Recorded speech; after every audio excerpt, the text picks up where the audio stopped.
So will continue with the last perfect continuous tense. अब ये क्या है, परफेक्ट और कॉन्टिन्यूस दोनों का मिक्सचर है। तो यहाँ पे काम हो रहा होता है लेकिन यहाँ पे हमारा टाइम का मेंशन आता है। ठीक है, तो यहाँ पे हमारे पास टाइम का मेंशन आता है। बाकी इसका भी रूल सेम ही रहेगा। क्या, subject plus helping verb change होगा।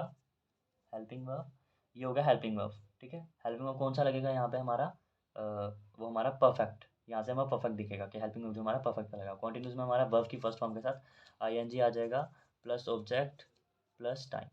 अब टाइम हमारा दो तरह से दिखता है, वो हम आगे देखेंगे। हेल्पिंग वर्ब क्या क्या लगेंगे। प्रेजेंट में हमारा हेल्पिंग वर्ब लगेगा हैज़ बीन या हैव बीन। बाकी सेम, हैज़ किसका लगता है, ही शी सिंगल पर्सन के साथ, और हैव बाकी के साथ।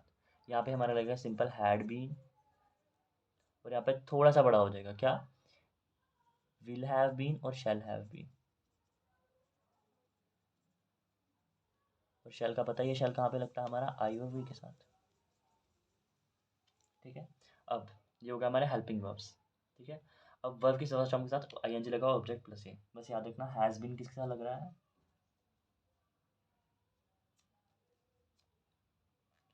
ये हमारा लग रहा है ही शी इट और सिंगल पर्सन के साथ।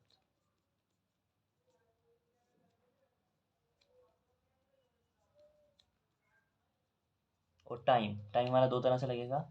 एक तो हमारा आ जाएगा बिल्कुल प्रिसाइज टाइम दे देगा, मतलब बिल्कुल एक्यूरेट टाइम दे देगा कि जैसे मेरे 7 बजे, 7 AM। ठीक है, या फिर मेरे को टाइम दे देगा 1971 की बात है, या फिर मुझे कोई मंथ दे दिया उसने, कोई डेट दे दी। ठीक है, 13 जैन, ये उसने प्रिसाइज टाइम दे दिया। तो इसके लिए मैं यूज़ करूँगा सिंस।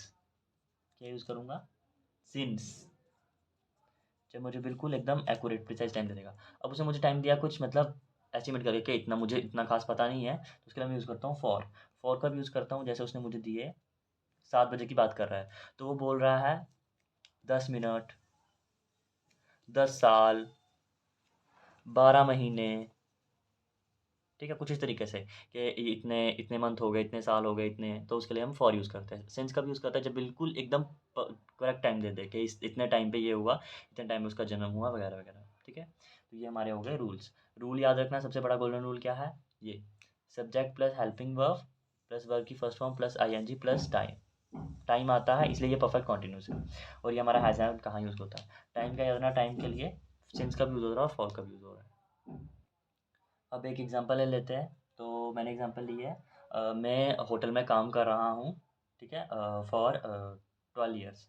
तो आई हैव, आई के साथ हैव आएगा क्योंकि हैज़ नहीं आता है। तो I have been working in, कुछ और भी लिख सकता हूँ, इन फार्मास्यूटिकल इंडस्ट्री, कुछ भी। मैं होटल ले रहा हूँ, I have been working in hotel, कब, फॉर 12 ईयर्स। और वही मैं बोलूँ कुछ और, जैसे मैंने बोल दिया I have been working in hotel, अब मैं लिखता हूँ ही के बारे में। तो ही हैज़ बीन, वो क्या कर रहा है, वो खाना भी बना सकता है वैसे, तो लिख देते हैं ही के साथ ही। तो he has been cooking the meal, अभी जैसे टाइम हो रहा है 2 PM, तो सिंस 1:30 PM। तो इस तरीके से मुझे क्लियर हो गया कि उसने कब क्या यूज़, सिंस कब यूज़ किया और फॉर कब यूज़ किया। तो ये उसके इंडिकेशंस हो गए यहाँ से। और हैज़ से पता चल गया ये दोनों हमारे प्रेजेंट के हैं। और बीन तो आएगा, बीन क्यों आएगा यहाँ पे, टाइम के लिए।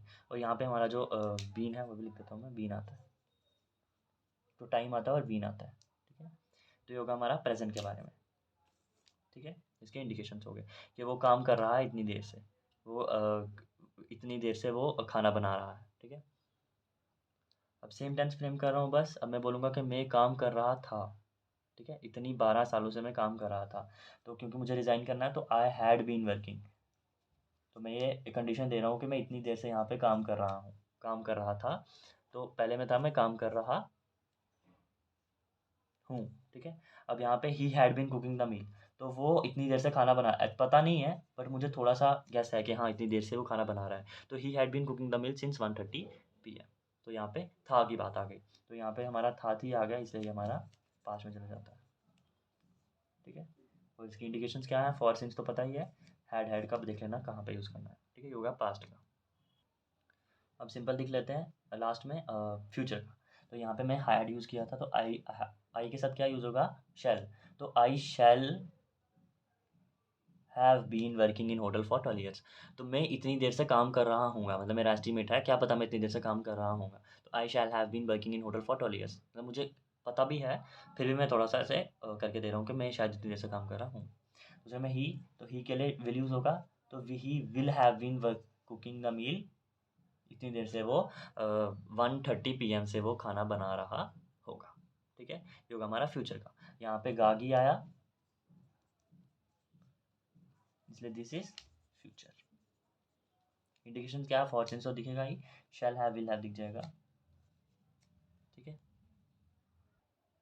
अब मैं देख रहा हूँ यहाँ पे मेरा नेगेटिव और इंटेरोगेटिव, तो सिंपल पहले दो लफ्ज़ों के बाद नॉट आ जाएगा, तो मेरा बन जाएगा नेगेटिव, और इन दोनों को ही इंटरचेंज कर दूंगा तो मेरा बन जाएगा इंटेरोगेटिव, ठीक है। अब मैं इसकी एग्जांपल ले लेता हूँ, एक एग्जांपल लूँगा, फिर इसको ख़त्म करते हैं। तो यहाँ पे मैं बोल रहा हूँ गाय ने घास चरा, जो भी है, तो गाय, तो काओ, काओ के लिए हैज़ आएगा, तो काओ हैज़ बीन ग्रेजिंग। अब ऑब्जेक्ट यूज़ करूँ नहीं करूँ मेरी मर्ज़ी है, पर कर लेता हूँ। Cow has been grazing the grass since या फॉर, तो सिंस, सिंस मॉर्निंग, तो इतनी देर से वो गाय जो है वो घास चर रही है। Cow has been grazing the grass since morning. अब इसी को मैं नेगेटिव में चेंज करूँगा, तो काउ हैज़ नॉट बीन, पहले दो लफ्ज़ों के बाद, ग्रेजिंग ग्रास सिंस मॉर्निंग, ठीक है। अब इसका इंटेरोगेटिव, तो हैज़ पहले आ जाएगा क्योंकि ये दोनों इंटरचेंज हो जाते हैं, तो हैज़ काउ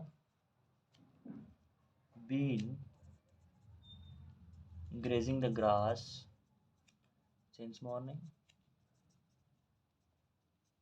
और इसी का नेगेटिव, तो has cow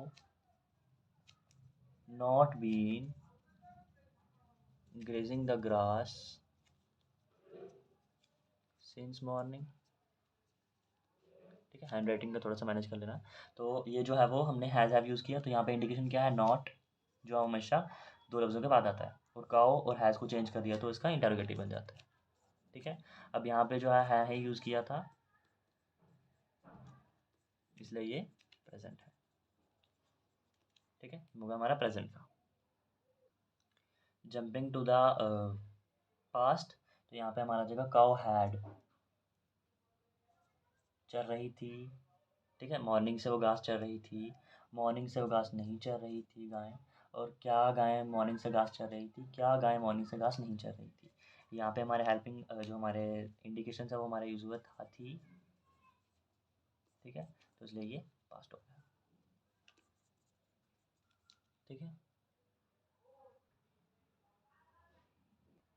last one future, तो फ्यूचर में आ जाएगा विल हैव शैल हैव, तो काउ के लिए हम यूज़ करेंगे विल, तो काउ, तो sorry, cow will have been grazing the grass since morning, गाय जो है वो सुबह से घास चर रही होगी, गाय सुबह से घास नहीं चर रही होगी, तो काउ विल नॉट, दो के बाद आता है not, have been grazing the grass since morning. अब आ जाएगा इसका उल्टा, तो will cow have been grazing since morning, और इसका आ जाएगा लास्ट वाला, विल काउ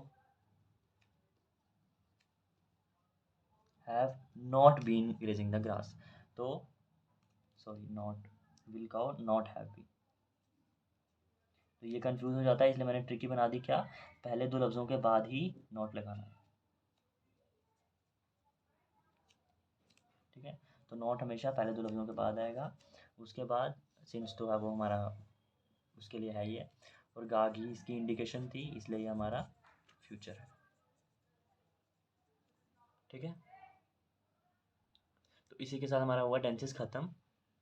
बस याद रखना, परफेक्ट कॉन्टिन्यूस में टाइम आता है, टाइम के साथ साथ have been, has been, will have been, ये सब आता है। कॉन्टिन्यूस में आईएनजी आता है, मतलब रहा की आवाज़ आती है, वो खाना खा रहा था, टाइम वगैरह कुछ नहीं आता है। परफेक्ट में नहीं आता है, जैसे गाय ने घास चरा है, गाय ने घास चरा था, गाय ने घास चरा होगा, ठीक है, नहीं आ जाता है था वो वगैरह, प्रेजेंट पास्ट फ्यूचर याद रखना। और सिंपल में बिल्कुल सिंपल, सिंपल का याद रखोगे तो बाकी सब ईज़ी से याद हो जाएगा, ठीक है? बाकी सब बहुत ईज़ी है, ठीक है? इसी के साथ हमारा वो टेंसेस खत्म।